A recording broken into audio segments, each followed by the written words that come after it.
Hey, what's up, Browns fans? Welcome back to another live episode of the Dawgs podcast. Josh All with Kenny Mack at the table, and we're sitting here looking like a couple of fat cats, all nice and dressed up, looking sharp. I mean, we clean up pretty nice, I think, right? Yeah, I did my hair for everybody today, and this is great. I washed my clothes. It was awesome. The amount of gel and mousse and all product that you got going on in that shiny hair of yours. Yeah, shiny scalp, we'll say. Let's.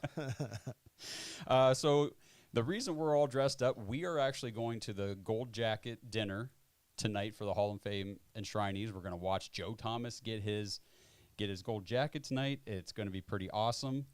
It's going to be very awesome. We're really excited about it. So yeah, big shout out to the Browns for saving some tables for some Browns backers. So if you're not part of the Browns backing crew, get on it, because there's always some kind of benefit with, I guess, the only fan base that's backed by the actual franchise. Right. Which is pretty cool. I mean, the perks that you have access to being, president of a Browns backers club is just, I don't think people really understand what all you have access to. No, they take care of you. I mean, they want you to invest back into the community, right? So a lot of autographed merchandise. So us as presidents, we don't keep it. We raffle it off, and then we raise money for our different funds. Like for me, the Ottawa Food Bank would be a big one.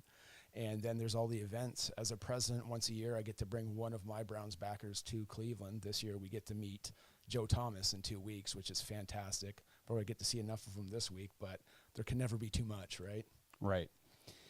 So we are going to be live with you guys here for the next 45 minutes or so, and then we got to wrap it up and get up to Canton for our dinner with the enshrinees, which is awesome. But we want to talk about the Hall of Fame game last night.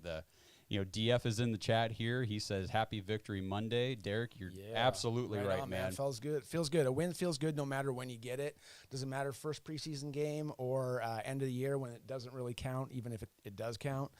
Just feels really good. You can tell people we're happy, man. Yeah, absolutely. And, I feel like even since we're the Browns and it does seem to be, Cleveland against the world and all that kind of stuff, the win in the Hall of Fame game just erased any possibility or any chance anybody was going to have in the media of just bashing us even more. Yeah. Even though, like you said, the Hall of Fame game, the result doesn't really matter, but. Yeah, exactly. I was a little shocked, though. I mean, I watched a little bit of ESPN this morning when I was getting ready to get out here. I found it was a little bit too much about Aaron Rodgers. He didn't play. And it was they're just gushing over the one play that he helped Zach Wilson with, that big 57-yard bomb, and he's such a great mentor. And I'm like, why are they buttering this guy up so much? Like, does he really care? But he seems to be on the high end of the media right now, so good for him. Yeah, absolutely. So I guess before we dive too much further into this, if you guys are out here watching live in the chat, can you let us know, can you hear us? Because I ran into a little bit of equipment issues as I was setting up here today. We kind of did this in a rush just with everything going on, and forgot one of my adapters that I needed. So kind of did this in a backwards roundabout be sort fair, of way. I was doing my hair, and that's what put us back, so, Yeah, I'm trying to, check it on my phone, and I'm not getting anything. So let me just see.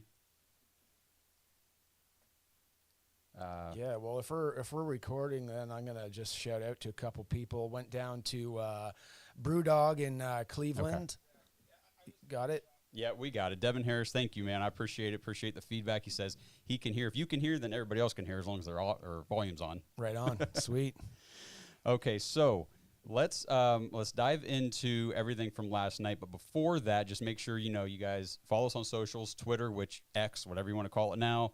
Facebook, Instagram, TikTok, all the good stuff, Threads. I mean, we're everywhere. We're making posts. We're just trying to interact with you guys in every place that you are, any way that we can. Yep. And join the jointhedawgs.com, become an official Dog Pack member in our Patreon group.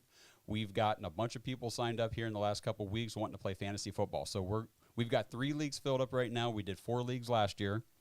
I'm not saying that it's limited to 4 leagues, but again, we don't want to just have 1 or 2 over the threshold and then say, well, we can't really make a 5th league with just 2 people. We'll make it work. If you guys sign up for Patreon and you want to play fantasy, you're in. You will play fantasy with us. We'll make it happen. We'll figure it out. We'll do the logistics. No big deal. But don't wait, because the deadline's going to be coming up. We haven't set one yet. It just, August just started, but we are going to have to set a deadline soon. You're going to need to get in there, get signed up. Fantasy is going to, the drafts are going to be this month. So man, you know what else? 7,000K, man. 7,000, 7,000 subscribers on YouTube. You guys rock. Yeah, like, this man, has been way to go. Yeah, the journey to 7,000 from, we were pumped when we hit 10. We're like, we got 10 subscribers. Yeah, this is awesome. But we couldn't do the show without all you guys, with all the support, people like Kenny. I mean, Kenny started out. How did we even first get connected? Do you remember? So it was just interacting with the show. No, it was Blake. He just goes, "Yo, bro, can I throw some content on your Facebook group?" That's right. And he was the only podcast that actually reached out to me. I was relatively new. I think I started doing it 2018. And then I'm like, well, these guys actually reached out to me. I'm going to give them a shot. And I'm looking at it, and you guys always start off, drop a comment, and if you want, leave a voicemail. I'm like, oh, leave a voicemail. These guys want to hear what I say. This is fantastic, right? Yeah. And just went in, did my first one. And I'm like, oh, I got hooked. I just kept doing it and do it. Then finally we started talking, met up with Justin, had a couple games and whatnot. And then I started doing podcasts. So it's great. I love it, man. Yeah, it's I mean, awesome. you've been doing the Throwback Thursdays here for like the last, 5 weeks or so. Yeah. They've been awesome. If you guys haven't seen Kenny's Joe Thomas Throwback Thursday that just came out yesterday, check it out. It's awesome, especially watching all of Joe Thomas's, enshrinement, induction ceremony, all this stuff this weekend. Check it out. Check out the career of like one of the greatest offensive linemen of all time. Yeah, he's an awesome dude, and like he'll make time for you. I have yet to meet him, but he's kind of like Bernie Kosar. People love Bernie because, number one, he did a hell of a job winning. Number two, he makes time for you. Mm-hmm. I've met him. He's an awesome, awesome dude, and I hear the same thing about Joe Thomas. Yeah. Joe, by all accounts, just a great guy. So we're hoping maybe we get a chance to meet him this weekend. If anyone's going to be at the Hall of Fame events tomorrow, if you're going to be at the parade, the enshrinement, any of that stuff, training camp, Sunday afternoon, Kenny and I will be there. Yep. If you see us at any of these events, stop us. Say hi. Say what's up. Yeah. We want to meet you. Don't ever feel like you're going to impose on us. No, man. By saying hi. I met Dustin Maxwell yesterday with his beautiful wife. We had a great conversation for a full quarter. That dude was awesome, man. Loves the Browns. Plays D&D. Works out, man. Just gets after it. So had a blast with that guy. Awesome. All right, so we're going to dive into our recap from the game last night. If you guys have thoughts and comments, drop them in the chat. We'll read them. We'll address them. Before we do, one last housekeeping thing. Browns fans in Ohio, we have an unbeatable NFL preseason offer for you from Caesars Sportsbook. New customers get their first bet insured up to $1,250 by using our code DAWGSFULL while signing up. Not only will your first bet be completely insured, but you're also directly supporting our podcast. So if you haven't already joined the Caesars Sportsbook community, now's the perfect time to make your move. Just remember to enter our code DAWGSFULL during sign-up and place that first bet. This offer is only available for new customers who are 21 and older and physically present in Ohio. Please gamble responsibly. If you or a loved one has a gambling problem, call 1-800-GAMBLER. Check the episode description for the full terms of the offer. And I even won a little bit of money last night on Sportsbook. Good for you, man. I put a little money on the Jets leading at halftime, but the Browns winning the game. Oh, nice. And it worked out. Yeah. Now, even last week, and if you watched the Joe Thomas, I said DTR was going to be the next preseason superstar. Now, this is what I did say. It did not happen, but I got one of the two right. So he was going to run one in, and he's going to pass one. Pass one. But I thought the way he was running, I thought for sure I was going to come in this, go, guess what, boys and girls? Guess what I said? I know. Wasn't there. Hey, Brown Tiger, appreciate you being with us, man. Thank you for the voicemail. It was awesome. I have it loaded, ready to go. But if you missed the first part of the episode here, I left my one I got everything I need here in the studio. I needed one adapter, and it's on my desk at home, and I can't play your voicemail today. So appreciate you. Love the voicemail, and we'll play it on the next episode. We'll be doing one early next week. So don't worry. We'll get you. Yeah, I hope my boy Dustin gets on this too. A couple other people met at Brewdog. I think they subscribed. Casey and Colleen. If you're watching, man, shout out to you guys. Thanks for taking care of me. And then the crew at Fatheads in Canton. Yeah, took care of me too. It's a good place. It's a good place. Okay, so that's enough. We've babbled enough here. Let's talk about some football. We actually finally had NFL football to talk about, and it wasn't just any NFL football. We had the Browns. Hall of Fame game last night, 8 o'clock kickoff, Browns and Jets. And let's just start where the game started, that first drive. I mean, for me, looking as that first drive went along and the way it ended, I felt like I was stuck back in 2022 all over again. Yeah. Here the Browns come. down the field, kind of dinking and dunking, you know, working their way through. You know, everybody's fresh at the beginning of the game, so it's a little slower roll, but we're moving down the field. We getting into, you know, scoring range, field goal range, take a sack on third down, but, you know, we're still in field goal range. Yep. Okay, York comes out, it's like, cool, all right, we're going to put first points on the board. First drive, you know, we go down, score, great. Cade York misses the field goal. Yeah, super frustrating. Everyone was dropping, you know, the fire truck. You take out the choice letters and that. And basically, it's like you said, they are great on first drives. They can get the ball down the field. Whether they score or not, if it's a field goal, it's almost less likely that we're going to score at that point, right? The one thing that you did said, and Kellen Mond, he was notorious for this all game. I don't think he trusts his arm or his eyes, because he does not push the ball down the field, and we'll get into DTR, but he dinked and dunked, and if he didn't have a running back, because they don't get paid anymore, he's going to be in some serious trouble. You know, unless these coaches agreed to work their linebackers, which is the only other possible thing I could think of, right? Yeah, I feel like we're gonna mix and match and spew, just, you know, take, you know, feedback from the game all over the place here. DTR, you mentioned, we'll get to him in more depth, but when you compare the two quarterbacks who played last night, one actually showed that he can read an NFL defense, he can go out there and he can lead an offense down the field and make plays, make something happen. He's a playmaker. Kellen Mond, practice squad at best for his career. And let's be realistic. Like, aside from the pass that Zach Wilson had, none of the quarterbacks really did anything other than to the running backs. True. He's the only one that pushed it down the field. Yep. Right? So the other thing I personally liked in the game was the defensive line and the linebackers. Now, you can correct me if I'm wrong for where I was seeing. I thought the first tackle got the guys down, or at least got to a point where other guys were going to swarm. Yeah. And they didn't move too far ahead.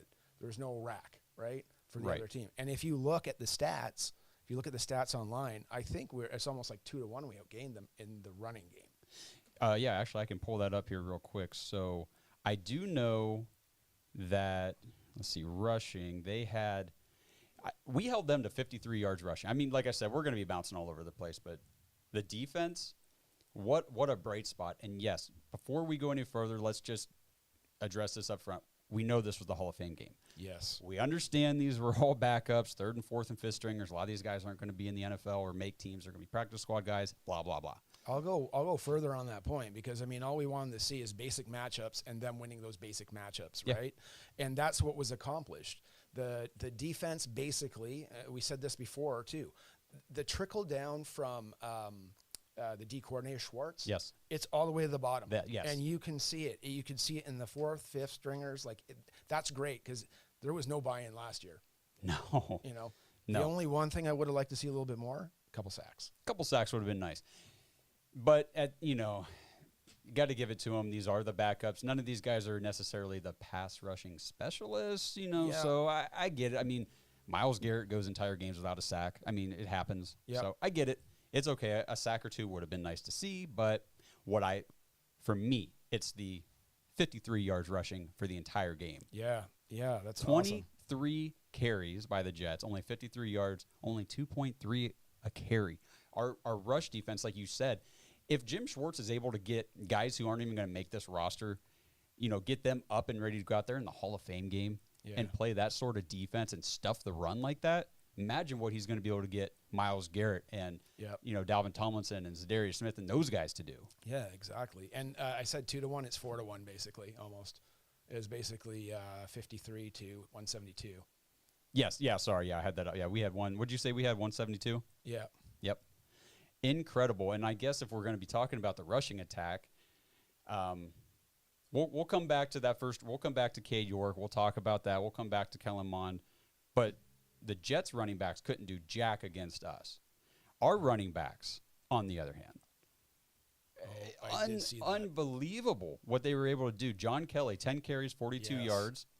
And then you've got – and John Kelly looked like – I'm no longer worried about depth at running back behind Chubb and Ford, because if we need John Kelly to come in for a game or two because of an injury or whatever, I feel pretty good about it. I know he was going against, again, third, fourth stringers or whatever, but he still went against the guys that they opted to start in the Hall of Fame game behind the guys that we opted to start on offensive line, and he still averaged, was at 4.2 a carry. Yeah. Demetric Felton, 7 for 46, 6.6 yards a carry. Yeah. And Hassan Hall, Yeah. 5 for 34, 6.8 yards a carry. Yeah. Oh, and man. DTR had 6, right? Yeah. Per carry. Like that was some unreal running. I wasn't surprised by Demetric. The few times that he has touched the ball, he flashes. Yes. But the point with him is he's flashing against these 4th and 5ths, like we said. Does he have the speed or the power to get past the 1st and 2nd? Some of these guys, I think yes. Some of these guys, I think no. Yeah. Right? Mm-hmm. Oh, do you want to go over the most disappointing thing in the game? Sure. I mean, if you've got one that's the most, let's hear it. But other than this field goal, it was Anthony Schwartz, man. Okay, I'm glad. We literally, like, everybody just goes, oh, go figure. And the thing is, I feel so bad for this guy because it's to the point where they're almost like, they're putting him out there when they're doing him like an injustice putting him out there. He can't hold on to the ball. No. And a lot of people are talking about psyche and he's down or I don't even know, depression. I'm not a therapist. However, this cannot be helping. Right. And I understand that these guys are human. There's the human Absolutely. element to any sport. I mean, the mental, what can you overcome, your confidence, blah, blah, blah. Sorry, not everybody can do it. Not everybody's cut out for professional athletics. They're just not. And, you know, Anthony Schwartz is one of those guys. We've talked about him all offseason about being, you know, at the edge of the roster. He might not make this team. We signed Marquise Goodwin. Probably not going to make this team.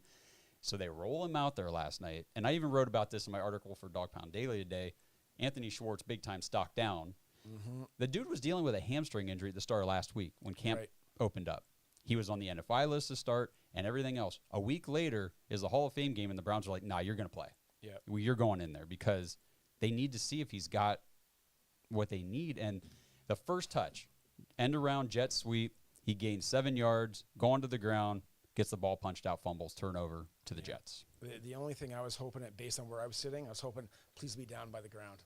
Please be down. That's what I was thinking too. And then on the replay, it's like his knee obvious. Was pretty close, but the ball was moving. Right. They had punched it out. It was, It didn't take long for them to review that one. Yeah. Well, you know what? Come up to the CFL, Anthony. Yeah. Come and play for my Red Blacks, and then maybe we can come back to the Browns or the NFL, but it ain't working here. Yeah, and I don't know if we mentioned at the top of the show, but Kenny was actually at the Hall of Fame game last night. Yeah. So, you know, we got different perspectives. I was watching on TV with the broadcast, and Kenny was watching live, so... I think overall people were super disappointed in if you paid attention to the Browns in the last week or at the Greenbrier, like the camaraderie and the crispness of those practices, we expected more instead of seeing 2 turnovers from Kellen Mond. But ultimately for me, he just kind of showed me what he is, a guy that we previously mentioned that doesn't really believe in what he's seeing or his arm, and he doesn't put it out there. And then do you want to get into DTR now? Yeah, let me just piggyback on Mond real quick. Yeah. And you said this, so I know I'm kind of beating a dead horse, but he didn't look like he was confident in any way leading the offense. He looked unsure of, you know, the defense, what they were doing. He looked unsure of our offense. He looked unsure of himself. He just did not show poise or pocket presence, anything. No wiggle. Like he Nope. couldn't step out of the pass. Like there's a couple times where DTR just went up and he didn't get sacked, right? Yes. So he's just moving up, moving to the side, just evading that pass rush. Navigate the pocket. He could not. He can't navigate the pocket. Perfect expression. Yeah. Right.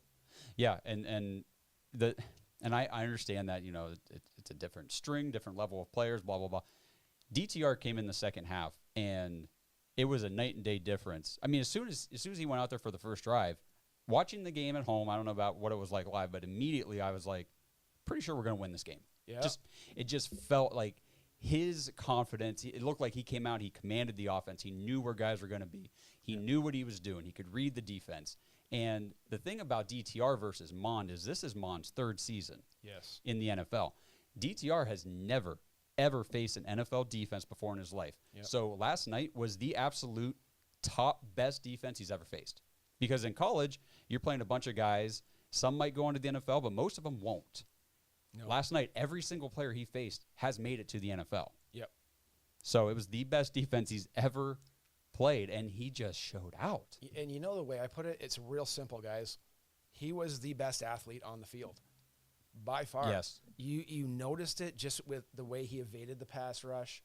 You noticed it the way that he had the confidence to fire that ball down the field. not screen, slant read was amazing. That ball was out in front of the guy. He couldn't do anything but get into the end zone. Mm-hmm. The other guy fell down. It was a perfect read. Like it was great. And a lot of his passes were like that. I stepped out though for the, did Tillman get a big one from him too? Yeah. Yeah. So I missed what that one was, but like he was pushing the ball down. That's what we've been seeing in training camp. Cause I don't know if you guys think this, but between last year and it was Jacoby Brissett, this is the most amount of downfield passes that I've seen that are crisp and good. And I'm pumped to see what this offense can do with Deshaun Watson, because his balls are way prettier. Yeah. Yeah, that's a good one to come back in on. If you guys saw me step away there for a second, this is the perks of doing things live. You got to do it on the fly. Rick Adkins, thank you, number one, for your pledge. We really appreciate it. Donation Rick, to the yeah, show. baby. He also, he said, by the way, you guys could use some volume on the mic. So that's what I went to do, was crank that up a little bit. Nice. But he also said, DeJuan Jones, Cedric Tillman, and DTR all get a passing grade on the offense. And, I mean, we're talking about DTR. Tillman, Blake sent a couple notes in for the show today, and actually DeJuan Jones and Cedric Tillman were his notes. He said, DeJuan Jones is massive, and he looked good out there, and Tillman is a lot bigger than what we realize. I mean, we knew he's a big body receiver, but man, that kid's got some. My girlfriend texted me during the game. She's like, "Is that guy that big?" Because he just seems such a monster compared to everybody else. I go, "Yeah, DeJuan Jones." Yeah, he's same a big thing. dude. I was watching the game. My girlfriend was next to me on the couch. Yeah. And she would, she wasn't paying as much attention. I said, "Look at that guy. That's one of our guys from Ohio State. She's a Buckeye fan like me. Yeah. That's where we went." And she's like, "Okay." And then it kind of panned out, and you saw him next to our other lineman. She's like, "Holy crap!" I said, yeah, he stands out live too, man. He's unreal. So it was good to see DeJuan Jones get on the field last night and look good. I saw who in the comment here said something. Larry said Hudson was shaky. Yeah, Hudson. I believe Hudson was the culprit for that sack on the first drive that led to the 49-yard field goal that we missed. That whole third unit, we'll call it the starting of this Hall of Fame game unit. They were all a little shaky, other than like John Kelly, like we mentioned, and who was the receiver? 81. I think he had an okay game. Mm-hmm. But other than that, the whole thing was shaky. The kid that we signed to cover for Goodwin, Austin Watkins, caught the touchdown pass from DTR last night. Oh, Sammy Watkins' first cousin.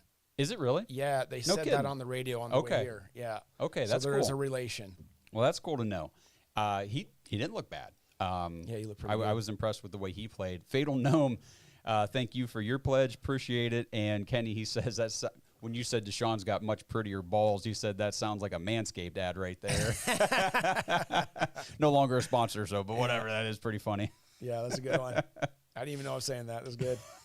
I heard it, and it was right when I sat back down, but I kind of let it go. But that's hilarious. So I'm just going to kind of go through my notes here. We talked about, Cade York missed that 49-yard field goal first drive of the game, and it was the only field goal attempt that we had, so he didn't have a chance to redeem himself. But, again, staying consistent with his rookie season, he made all three of his extra points. I mean, he was, I believe, 35 of 37 last year for his extra points. Only missed 2 all year, but I believe he was 24 of 32 on field goals. So he missed 8 of them. Well, not good. I'll spin the bright side on it. Miss them all now. Don't miss them in the preseason. Okay. Yeah, and it's one of those things where do we bring in another kicker now? Because we don't have one.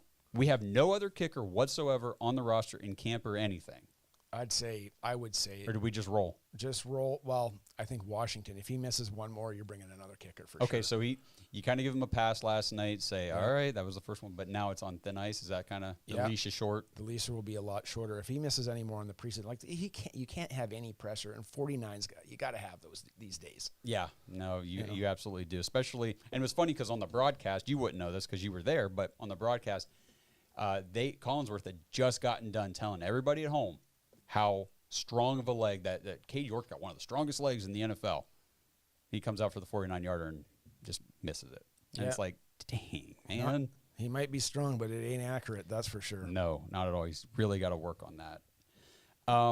One thing that I saw last night, especially in the first half, I think, it went over into the second half too, but a lot of passes to the running backs, a lot of screens to running backs, a lot of tight end screens. So for me, that I'm looking ahead at the season thinking, okay, I think that Nick Chubb's going to be getting a lot of screen passes. I think we are going to see him worked into the passing game. And I think David Njoku is going to be a tight end screen machine this year.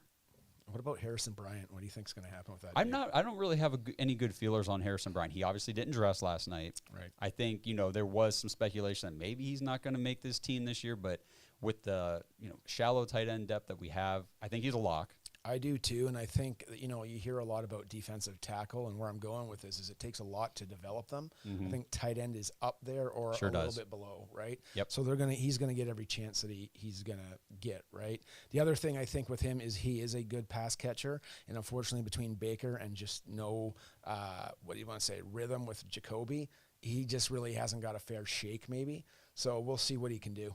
Yeah, I think that's a good point. I mean, we've talked about it a lot. Jacoby was more of, he was very efficient as a first read quarterback, getting the ball out quick, getting it to his first read and all that stuff. And just like with David Bell, Harrison Bryant was never going to be the first read. That's right. So I think there's still room for development. He was obviously an excellent tight end in college. And this is, he's still young. And it does take a while for those guys to develop. What do you think of David Bell and his performance? I still think he's not getting separation because they're not getting him down the field. I feel, and you guys can correct me, get in the comments right now, I feel he's just doing like button hooks, and that's it. Or just like kind of going 5, and I'm going to find the hole in this zone if they're playing zone. Then, man, like, let's get this guy with his big body on some slants or something. Yeah. David Bell, we talked a lot about him too. Looking at the receiving last night, it's really hard to, he had 2 targets. He caught both of them, just 6 yards. Nothing special. But, none of our receivers really did anything except for, Watkins had 2 receptions of 35 yards. He had the touchdown. Tillman had 2 for 35. And other than that, our 2 tight ends were the only ones that had 3 receptions, and John Kelly had 4. Other than that, the ball was spread around.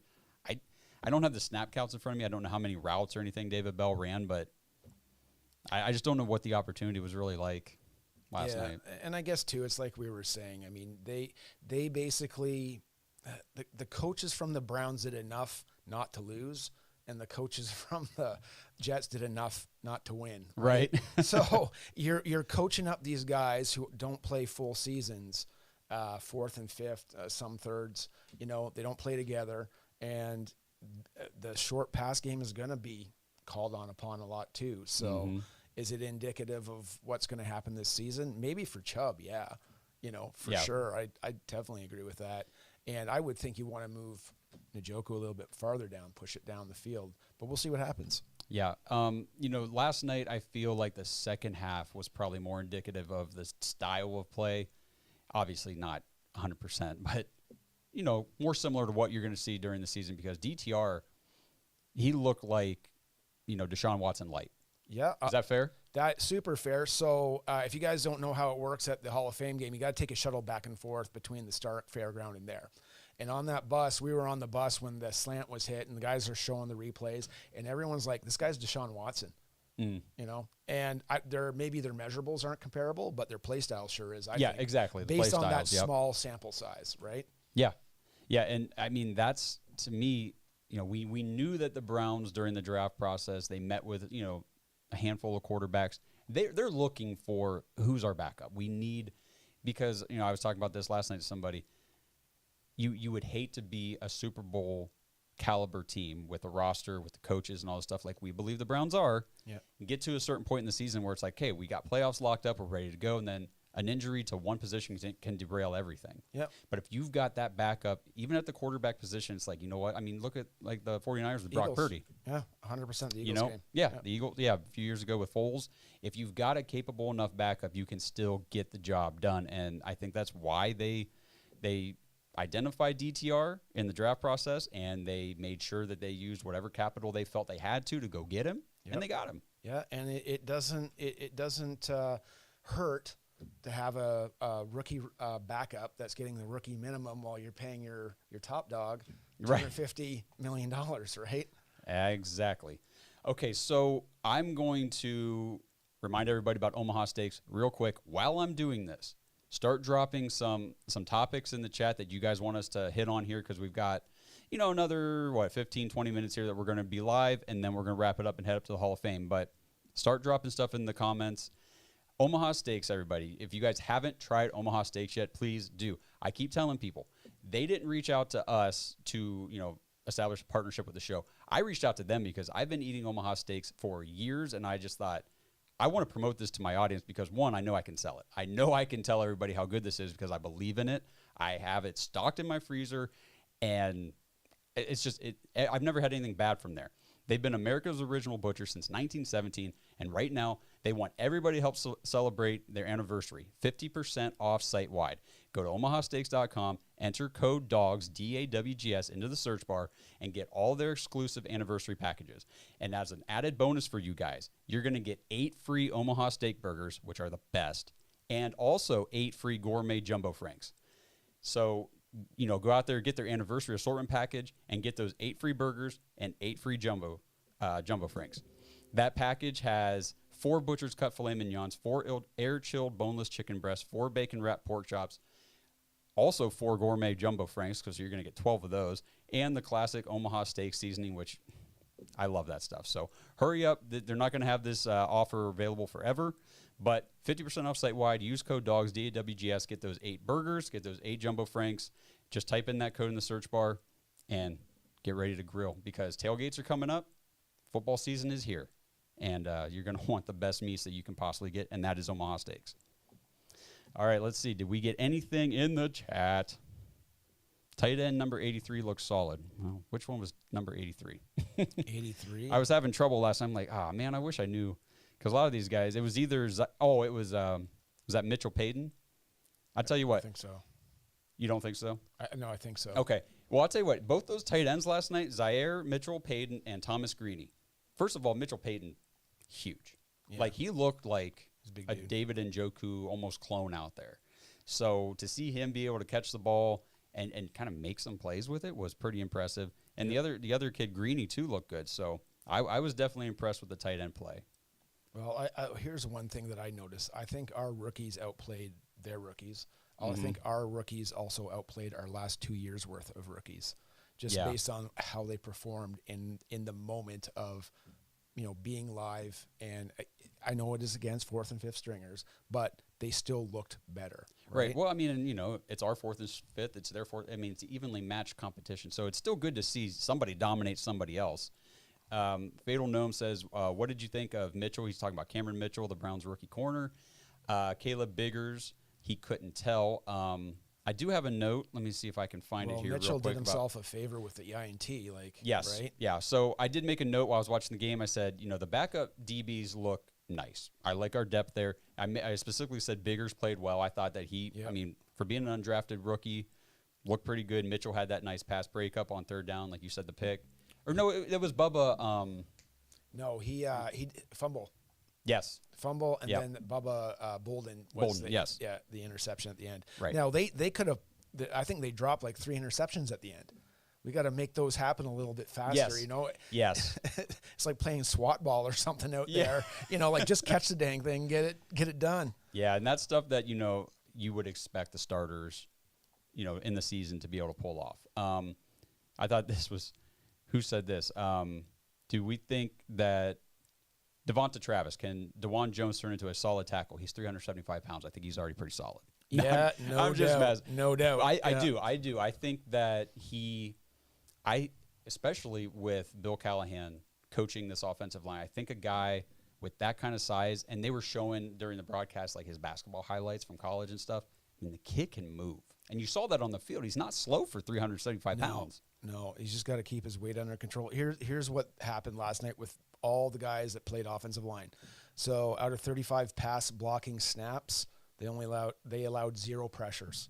And then Whippler himself, he graded quite high, 80 plus in the pass blocking grade. That's phenomenal. Yeah. Now I heard Zagura praise Sayaki Ika for his run defense. Yep. I also heard Isaiah McGuire, remember that, our pick? Yeah. He was getting some pressures and didn't get home.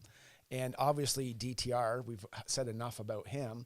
And then Cedric Tillman. So Oh, and then Cam Mitchell got the forced fumble. Yep. So who didn't do anything? Like, it's That's true. hard to say. That's what I'm saying. Like, they really outplayed. So it's a good sign. I mean, it's really good. We re-signed Ethan Posick for a 2-year deal this offseason, but it's good to see Luke Whippler because, he's a little undersized for center. He fell in the draft. The Browns were able to steal him, basically. But, some of these kids, it doesn't really matter about their physical limitations. You can see them overcome that with just their drive to be great. And it kind of goes back to that mental aspect of the game, but I think some of them have it, some of them don't. And as far as DeJuan Jones goes, the one thing that's kind of funny is I did notice when he's pass blocking, he gets his hands on defenders' face masks a little more easily because he's 6 foot freaking 8. So he is going to have to watch that doesn't end up getting called hands to the face or anything down the road. Yeah, that happens with guys that size, right? Yeah. I thought I was like, man, this guy is a man among boys in terms of how big he is. Don't you just love to see him like get into motion and just like smash somebody like the guy from San Fran did? I bet you we end up using DeJuan Jones in some sort of goal line packages, if he jumbo sets. Dude, if he can catch a football, like it'd be, or even just even pushing. If we want to do a QB sneak or just clearing a path for Chubb, whatever it is. I mean, good Lord. Fullback, yeah. Yeah, put him back at fullback. Like that. Absolutely. A couple of notes that didn't really have anything to do with the play on the field, but DTR and Cedric Tillman were actually teammates in high school. Yep. I didn't know that. Then DTR also was teammates with Demetric Felton. Demetric Felton in college, right? Yes. Yep. And you kind of saw some chemistry there. I mean, DTR threw his body into a block to spring Felton for his rushing touchdown, which, again, we knocked Baker a lot for that move. But, again, Baker was a starter. Him getting injured derailed the whole season. DTR doing that in the first Hall of Fame game. It's like, okay. Yeah. But it was cool. But if you get a touchdown on it, it's all right. Yeah. Baker threw a pick, right? So, we'll enough of that. But another thing about DTR that I thought was interesting on the broadcast, they showed pictures of like all his tattoos, and I didn't realize like it's not just on the arms. Like he's got chest, back, like he's completely tatted up. They said that he has actually sketched all his tattoos himself. Yes. Yeah. I had no, like it's his own, like his body is his body art. Like he does it. Yeah. I had no idea. I just happened to read that through Browns.com. I thought that was pretty cool. One note for a defender, and I don't think I got this or even noticed this, but it looked like Tony Fields had a pretty good game. Eventful, productive evening, run defend, especially in the first half. He notched 3 stops, 2 which were for losses. So then it goes again to what we were saying earlier. If you get a tackle for a loss, you probably got him down on the first attempt, right? So these guys are sitting people down right away. So it's good to hear that he's having a great game. Yeah. Yeah, the defensive front was just very impressive. Yeah. I was impressed all night. Ika looks nice out there. He does.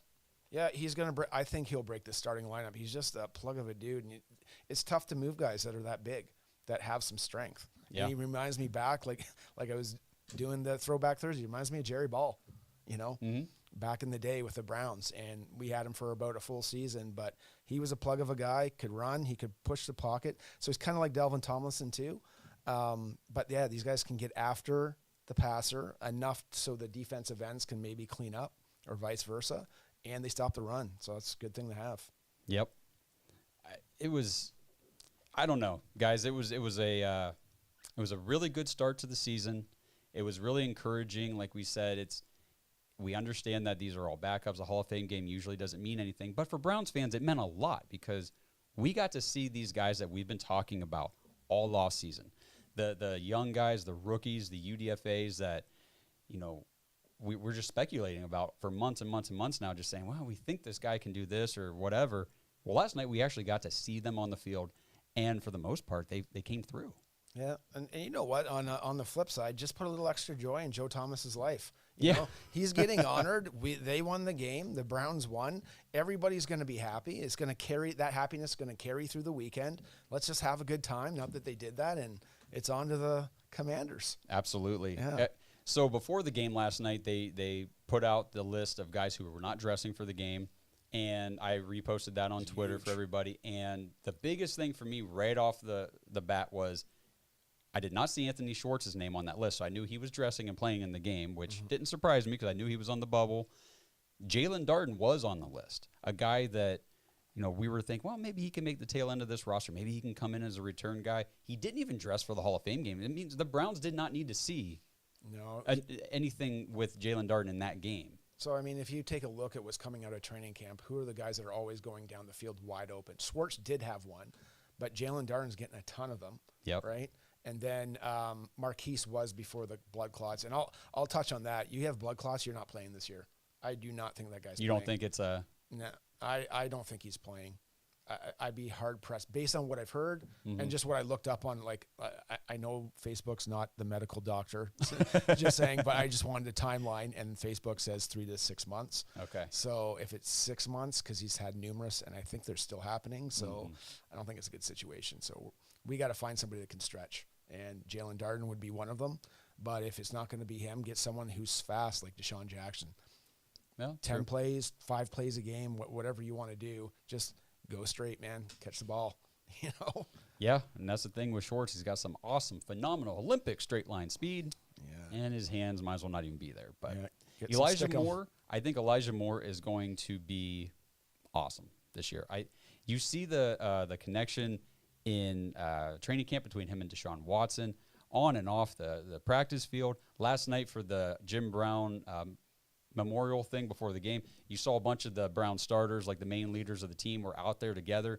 And just the video clips I saw, those guys, I don't know if you saw them out there, but the camaraderie, like they're hitting each other in the arm, and they're dancing around together to the music, and they're talking, and it just looks like the chemistry is there. Yeah, I think that Greenbrier thing was much needed. I think every year we hear something like this about this time of year, like, oh, we're getting along, and then some weird stuff happens where it's like, they're at each other's throat, or Mary Kay's famous, so she loves this stuff and loves posting it and reporting on it, And and then halfway through the year, we're like, oh, we thought they were all best friends. We thought they were getting together. This seems a little bit more genuine and looks a little bit more long lasting. So hopefully this keeps up and translates into something, because those teams in the 80s that won all the time with Bernie, those guys were solid and they were tight. Yeah. And those dudes still hang out together now, right? Whether that translates from this bunch, who knows? But that's a good thing for winning. Yeah, absolutely. Reticulous says the only thing he's worried about is, I can't see past that heart, but it says depth at linebacker. Oh, it must be kicker. Linebacker and DT. So I'll address linebacker real fast. I gave an honorable mention in my article this morning to Tony Fields. 6 tackles, right on. 4 solo tackles, and a tackle for loss. At the beginning of that game, whenever he was in, he was everywhere. I feel like he was getting out of the pile after every tackle. And, because you see him get up and there's 42 and he's pumping his chest and he's, jacked up. And it's like Tony Fields is in on every single tackle. And it's good to see that from a guy, what was he, a 5th-round pick a couple years ago? Well, and it's funny, when he got drafted, did you think this? Like, he got JOK, and I'm like, oh, they took like a JOK clone again, just in case something doesn't go right with that. And even that year it was Schwartz, and they're not really the same, but Demetric Felton. But I was like, if you watch their college highlights, I'm like, they're both gadgety type guys, right? Except just one's way faster than the other. Yeah, yeah, definitely. And it just shows you what the Browns want to do at that linebacker position. I'm not concerned personally about the linebacker depth, because I understand that AB and the Browns front office, this team just doesn't put a high value on linebacker. No, they don't. I don't think that they feel the need to go sign a high-profile guy, pay a lot of money to that position. They'd rather build up the defensive line. So if you're concerned about depth at defensive tackle, I think is still warranted. I think maybe there's a lot of question marks, right? Because we don't really know what we're getting out of Branch. He's been injured for about a year and a half or a bit. Like, he's been very sporadic in the times he can play due to injury, right? And then even though we can go on and on about Ika and it's a great pick and you can't move him, we really don't know what he's going to do. Who's the other guy? Tristan Hill? Yeah. Do you know much about him? Because I sure don't. No, I know that he was with Dallas. I think there might have been another team between Dallas and us. And is he a tweener? Like, does he play tackle and defensive end? Because I wanted to look that up before I got on here. I feel like he's more of just a defensive and interior lineman. But I could be wrong. But I think that's the case with Tristan Hill. I know Tommy Togiai had a couple plays last night where they even spotlighted him on TV. It was like, okay, cool to see that. And then Shelby Harris. Well, let's get. I don't know if you guys talked about it last week. Shelby Harris. Yeah, we talked about it a little bit. Okay. Yeah, but what do you got? I think they should go for him just with the unknowns, and you know what he is. Mm-hmm. Togiai or some of these other guys where you're like, maybe you could sneak him on the practice squad, but if they left, does it really matter? You know? And then I'm still not convinced about Jordan Elliott. You know, he's going to be starting for us. And it's his third year. I know when we drafted him, I was excited because he has a very quick first step. And I think that's what the Browns still think is enticing about him. Mm-hmm. But other than knocking the Pittsburgh place kicker out for a game, right? What has he done? Like, you know what I mean? But again, it goes back to the tight end defensive tackle like teaching those guys how to play and the longevity of getting that done. Maybe that's where they see that too. It's like, let's give another kick of the can because Schwartz is in, right? Yeah. So maybe he can maximize that. Who knows? Yeah. Yep. We'll just kind of wrap it up. Fatal Gnome, thank you again for another pledge. He says Browns 15-2 now, his prediction. Number 1 seed in the Super Bowl versus the Eagles. Woo, woo, well, woo. Man, we'll take that. Dude, I hope that happens. Some people were asking me just because I was telling them I preside over the Ottawa Browns backers. I'm going to be hard-pressed that anybody comes out of our division with more than 11 because we're going to beat the crap out of each other. Yep. And I think 10-7 can win this division. I think so, too. I think, and even if it doesn't win the division, I think in the AFC just on itself, because there's a lot of most of the great teams are in the AFC right now. So, did you see the under-over for all the teams in our division? No. 9.5 across the board, I think. Really? Or not lower than that. Nobody in doubles? No. Okay. So it's like if everybody's like saying 9.5, I was like, well, there's going to be 10 or it's going to be 8, right? Like it's going to be or 9, like whatever, So we'll see what happens through the year. But yeah, I've seen years like this in the old AFC Central where everybody was awesome, and it was in the late 80s again. The Browns did well, and it's just sometimes that way in some divisions. So all we have to do is we got to beat the Steelers and the Ravens and sweep one of them. And split the other. Yep, for sure. Fatal Gnome, he says, that's been my hot take since the draft. Sorry, not sorry. Hey, man, listen. If we're talking about this at the end of the season and we're looking back saying the Browns went 15-2, with this roster, with this coaching staff, with everything that they've done with Deshaun Watson at quarterback. Yeah. Now, obviously, for any team to go 15-2, everything pretty much for the season has to go right. Now, does that ever happen for Cleveland? Nope. Yeah. Could it? Sure, anything's possible. So I wouldn't rule it out. I'm definitely not going to put any money on it. Dude, I hope you're right. I would love for that. I'm hoping you're right. But, again, it was a Hall of Fame game. We understand we're not getting all super hyped up saying the Browns are, have nothing to improve upon. Yep. But it was just everything that we saw was encouraging and, insightful as to how things are being run. The improvements like Jim Schwartz on his impact on the defense showed last night. Yeah, they were bought into that defense because you could see it. Like, again, we said, it trickled all the way down. Hard tackles, getting after the passer. Wish we would have got home more, and then there was 2 turnovers near the end. Yeah. And that's what we want. Yeah. Rick says we're going to go 11-7. Not sure where the extra game's coming from. Just kidding. I know what you mean. 11-6, right? Mick the dog says Sika had a couple nice short yard run stuffs. Yes, there was a 3rd and 1 specifically. I believe it was in the 3rd quarter where he stuffed the run up the middle, and it was like, man, last year 3rd and 1 like that. It'd be 5 yards easy. Yeah, 5 yards easy. Falling down. We stopped him. Yeah. So thought that was pretty awesome. We're going to wrap this up. We're at 348 now, almost 350. We're if you're just now joining or you missed the top of the show, we're in suits and ties because we're going up to the Gold Jacket dinner tonight at the Hall of Fame. Actually, it's at Canton Civic Center, but hopefully have some of those Joe Thomas beers with Joe Thomas. That would be fantastic. Be Hope awesome. you're listening, Joe. So it's going to be a great event, great night. We're very excited to go up there. We're meeting Blake, Justin, John. Everybody's coming. It's going to be a lot of fun. Tomorrow we will be at the parade in the morning. We will be at enshrinement in the afternoon. So if you guys are at any of the events tomorrow and you see us, look for us. Man. Say hi. Yeah, say hi. Stop us. Talk to us. We're not going to ever be too busy to stop and talk to you guys. We want to meet you if you're out and about. Me and Kenny, again, will be at training camp on Sunday. Hi. So say hi. I'm going to be wearing my Dawgs podcast shirt, so hopefully. I will be, too. I'm going to be going sleeveless, though. So showing off for them the gun guns. Show. Yeah, that's right. Big shout-out to Lance from Fatheads. Thanks for talking to me, buddy. Dayton, Ohio, and split family. So Cincinnati Bengal wife. No. Yeah, Bengal, Browns. Now he's really pushing the Browns on everyone. So good stuff, man. Yep. All right. Well, if there's nothing else you want to throw out real quick. No, that's good. It was just great victory Friday. Love it.